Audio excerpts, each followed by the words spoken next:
There's no grey area with Alfa. There's people who love them for their heritage and styling and performance and passion, and there's people that hate them because all they remember about Alfa is bad service, expensive parts, things going wrong. Is this like why we're in black and white? Well, it was a coinkydink actually. And we did not get dressed together this morning. Yeah. This is the grey area.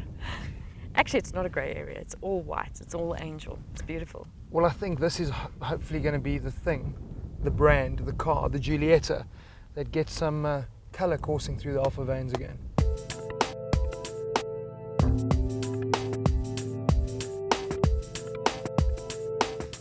The Giulietta is beautiful to look at, and once you pull your eyes off of it and finally get into it and out of the garage, you're going to find that the interior is equally beautiful.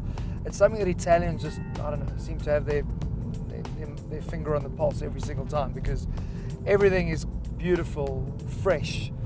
Fashionistas are going to love this car, and that's something that Italians always do. Whether everything works the way it should work, well, that's part of the quirkiness that makes Alfa, because for me, probably the thing that's going to take the most to get used to is the driving position. It is pretty different. I struggled to find a position that was perfect for me, purely because of the telescopic reach on the steering. The wheel kind of sits at a bizarre angle, and it just doesn't feel that I'm connecting with the car. But saying that, once I've been driving it for a bit, I don't know, it sort of gives you that comfortable feeling because it is slightly different, and all is good, and I'm very comfortable in the cabin now. Nothing to fault inside. Build quality seems really good. Road noise isn't too bad.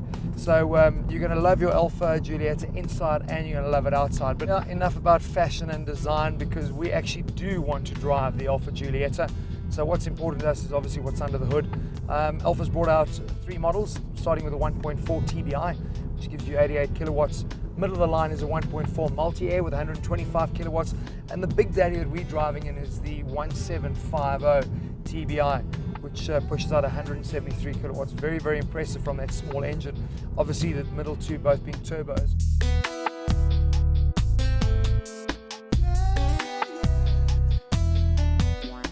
Chatting to the journos, I haven't had the privilege of driving the 1.4 multi-air in the Giulietta. We drove it in the Mito and loved the engine because it really was the sort of motor that you could thump along and get a lot of response out of. And that seems to be the one that they touting as the top of the pops when it comes to the Giulietta. I must admit, I'm not disappointed driving the 1750. The engine is responsive, 173 kilowatts. I don't know if it is really delivering that to the wheels, but at the end of the day, it's a very engaging drive. It's something that you are going to be enjoying. You're not going to find yourself saying, is that it? I'm looking for a bit more. And the thing that's going to keep you totally involved in the drive at all times is Alfa's signature DNA button.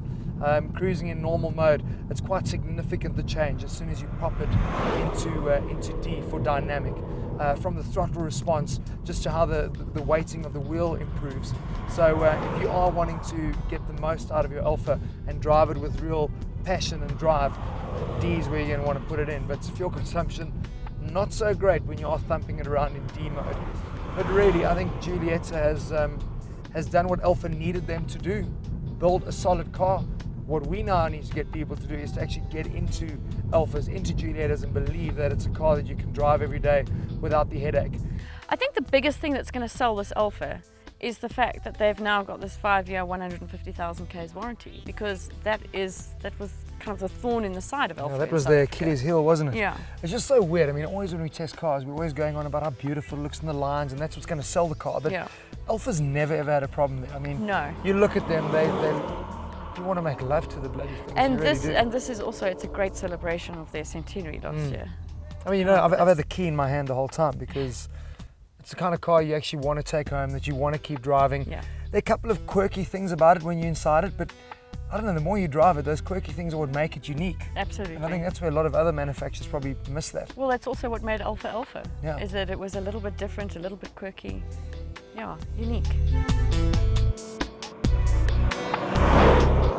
So it doesn't help having the looks and the service plans and the warranties if the pricing is wrong, and they've been pretty aggressive with that as well. Starting at 243,000 for entry level, going up to 330. I think it's well priced, especially considering the top of the range now. When you compare it against its competitors, we're talking Golf, we're looking at the Renault Meganes, BMW 1 Series, and I think pricing then is actually pretty competitive. What is going to set this apart though is, guys, be honest.